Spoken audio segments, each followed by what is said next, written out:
مشاهدينا الكرام، ما فيش شك ان الموهبة بترقى بالإنسان، وخصوصا لما يصل لعالم الشهرة والنجومية ويجد نفسه في تحقيق أحلامه كلها.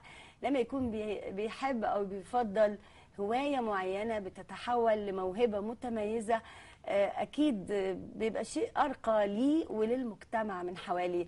إحدى شركات العناية بالأسنان بتشجع المواهب الجديدة وبتعتبره واجب اجتماعي، وبالفعل عملوا مسابقة واكتشفوا كتير من الأصوات الجميلة اللي بيحاولوا يلقوا الضوء عليها، وأيضا لهم أهداف أخرى هنتكلم عليها النهاردة.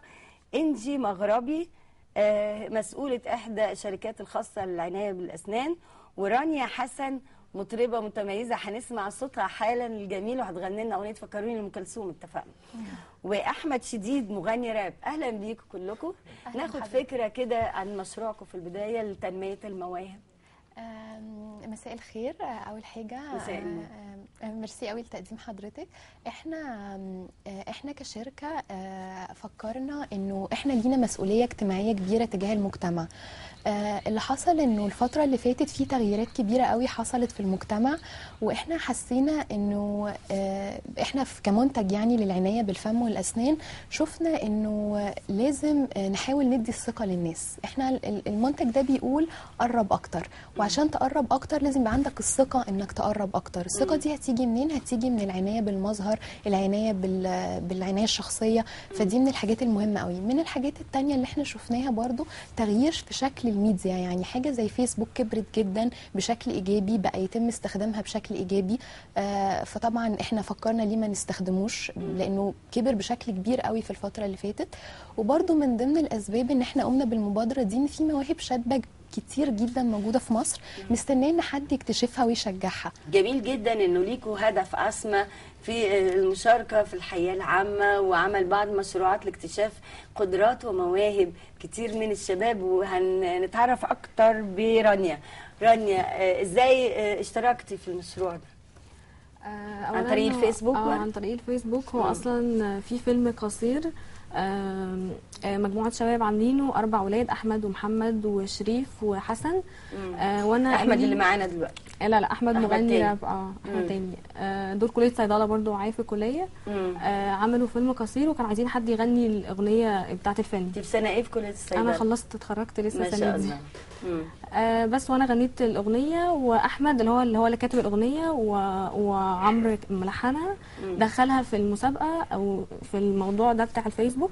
واتفاجئنا انها هي خدت يعني اترشحت انها تشارك في اخر ايفنت اللي هو كانت تصفيات. هو العشرة، هو يعني انت بعد التصفيات هم في الاخر اتصفوا العشرة بلجنه التحكيم. العشرة دول ده اللي كان في ايفنت بقى في ساقية الصاوي، ده اللي في الاخر انا واحمد اللي كسبنا. عملتوا حفله في ساقية الصاوي؟ وكان ايه استقبال الجمهور ليكم؟ كان جميل وكان ناس كتير قوي. طيب احمد، قبل ما نسمع حاجه قول لي انت بقى، يعني قلت لي مطرب راب وبتالف مغني راب وبلحن انت اصلا دراستك ايه؟ انا اصلا دراستي عماره، يعني باذن الله اكمل هندسه، لسه التنسيق ما ظهرش، هندسه او ان شاء الله فنون جميله. ان شاء الله تبقى نقول مهندس المستقبل باذن الله، يا هندسه يا فنون جميله، وهنبارك لك ان شاء الله. ازاي شاركت في الموضوع الفني ده؟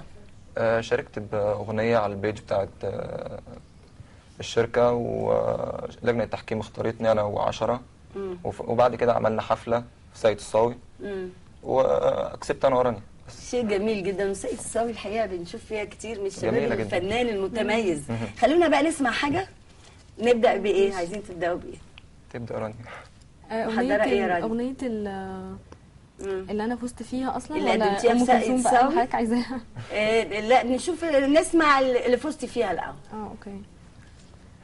في ناس مضحوك عليها بفكرة، وناس عايشة تحلم ببكرة، وناس قدامها لسه فترة عشان تبطل تعيش في خوف.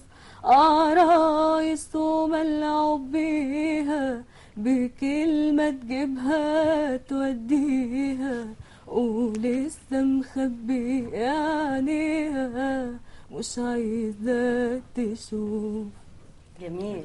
وانت هتغني ايه؟ انا عملت في الحفله 3 اغاني تقريبا، وفي اغنيه منهم بتتكلم عن الحياه ومشاكلها ومش عارف ايه. طب قولها لي اسمع. بتقول: الحياة توهتني، الحقيقة غيبتني، أيوة ناسي كل حاجة، مش فاكر غير بس اسمي. كلما أنا كنت أتخيل إن أنا ضيعت نفسي، بفكر إمتى هرجع واسترجع كل ده اللي فاتني. أنا ممكن أكون أنا ببكي بالساعات وده مش مفيد، هيفيد بإيه البكاء؟ الدنيا مش هتقول لي أعيد أنا بس إيه أنا ولا إيه؟ ده قلبي مات، بعدت عمري بالأيام فاتعلمت السكات، بسكت علشان بفكر إمتى هشب وأقدر أكون إنسان زي أيام زمان. زمان ده مش قريب صحيح، بقى كتير، بس أنا بإرادتي هقدر أفوق الضمير. كلامي ده مش لنفسي، كلامي ده للجميع. لازم الكل يقتل حالة الفشل الذريع، هتغلب على الشهوات حتى على نفسي كمان. أهم حاجة عندي إن أرجع أحسن إنسان. جميل. ده أنت اللي كاتبها؟ برافو عليك، برافو عليك. قلت لي هتغني أغنية للفنانة أم كلثوم برضه، وأحمد ممكن يشاركك يدندن لك كده. حبوز لو شايف. كلموني تاني عنك، فكروني كلموني تاني عنك، فكروني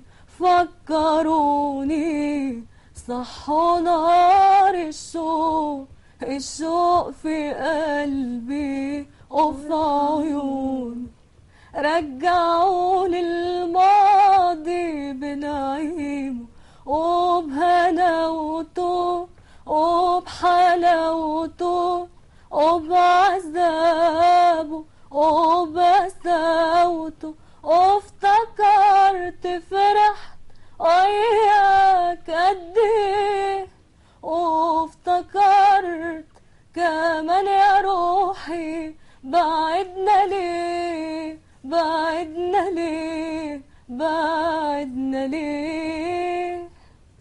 يلا كملي. جميل. بعد ما صدقت اني قدرت انسى، بعد ما قلبي درس لك ويقسى، جم بهمسة وغيروني، كانوا ليه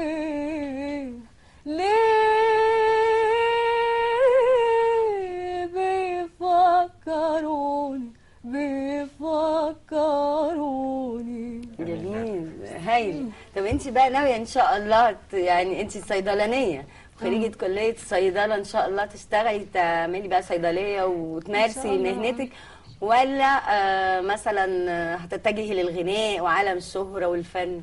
والله انا نفسي امشي الاتنين مع بعض، يعني لو قدرت ان انا اعمل الاتنين مع بعض يبقى كويس قوي. انت قلتي لي كمان يعني اكيد بتدندني بينك وبين نفسك كده باغاني بتحبيها لان صوتك جميل قوي، لكن انت ما حاولتيش تتقدمي ومن خلال حتى الشركه اللي غنيتوا من خلالها في ساقية الصاوي مثلا الموسيقى العربيه، دراسات خاصه عشان تثقلي موهبتك؟ ما انا والله فكرت، بس انا لسه مخلصه كليتي، فانا لسه بفكر ان انا فعلا اخد حتى كورسز او حاجه. واحنا النهارده بنقدمك من خلال طعم الجديد برضو انت واحمد مواهب جديده ان شاء الله نتابعكم لغايه ما اكيد الشهره شيء جميل قوي لما يكون واحد فنان حقيقي. هتسمعينا ايه دلوقتي؟ قلتي هتسمعينا حاجه لشاديه كمان ولا مين؟ ممكن ورده. جميل. في يوم وليلة ليلة خدنا حلاوة الحب كله في يوم وليلة، أنا وحبيبي دوبنا عمر الحب كله في يوم وليلة، عمري ما شفته ولا قابلته، ويا ما شغل لطيفه. للاسف وقتنا انتهى، بس صوتك جميل، احنا مش عايزين نسيبك النهارده. واحمد كمان ممتاز، وانجي مسؤوله الشركه. انا بشكركم جدا، بتمنى لكم التوفيق ان شاء الله، سواء انت كمسؤوله في احدى الشركات المسؤوله عن تنميه المواهب والاهتمام بيها. عايز تقول حاجه سريعه؟ عاملين اغنيه للبرنامج بس خلاص يعني ان شاء الله المره الجايه. بشكركم، وان شاء الله هنتابعكم لغايه ان شاء الله ما تحققوا كل احلامكم في الوصول للشهره والنجوميه. مشاهدينا الكرام، بتمنى تكون حلقتنا النهارده عجبتكم. شكرا لكم، الى اللقاء.